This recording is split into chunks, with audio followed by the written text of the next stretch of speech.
the kamikaze pilot who chose compassion. They told him to die for his country. He chose to save a life instead. In the final months of World War II, one kamikaze pilot veered off course, not to avoid death, but to spare someone else's. This isn't the story of blind loyalty.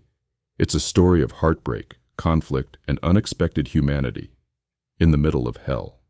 Kamikaze pilots have long been portrayed as symbols of fanatical devotion, young men who willingly turned their planes into weapons, crashing them into enemy ships with deadly precision. But behind every pilot was a boy with a name, a family, and a dream that didn't include dying at 18. In this video, we explore one such story, of a pilot who carried not just explosives, but compassion. The Kamikaze program, born out of desperation, was Japan's last gamble. These pilots were told they'd bring honor to their families, that their sacrifice would defend the emperor. But for many, duty collided with dread. Some questioned the mission silently. Others wrote heart-wrenching letters the night before they were supposed to die. "I'm not afraid of death," wrote one pilot, "but I fear the pain it will cause my mother." The moral weight of killing, of being turned into a tool of death, broke some of them. And in rare moments, one of them broke the silence. One such man was Takeshi Watanabe. He was 19, soft-spoken, from a small village in Kyushu. He joined the Navy hoping to become an aviator, not a suicide pilot. But by late 1944, that dream was repurposed. As his departure neared, he wrote to his sister, "I fly tomorrow.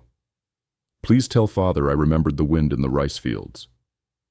But what his superiors didn't know was that Watanabe had seen something days earlier, a group of captured Allied sailors being transferred. Among them, a young medic, barely older than him, made eye contact. In that instant, Watanabe saw not an enemy, but a mirror. On the day of his mission, Watanabe flew toward the Pacific Fleet. He was calm, resigned. But as he approached the enemy ships, he banked hard, not into steel, but toward the open ocean. He dropped altitude, skimmed the waves, and fired a single flare, not at a ship, but skyward. It was a signal, a warning.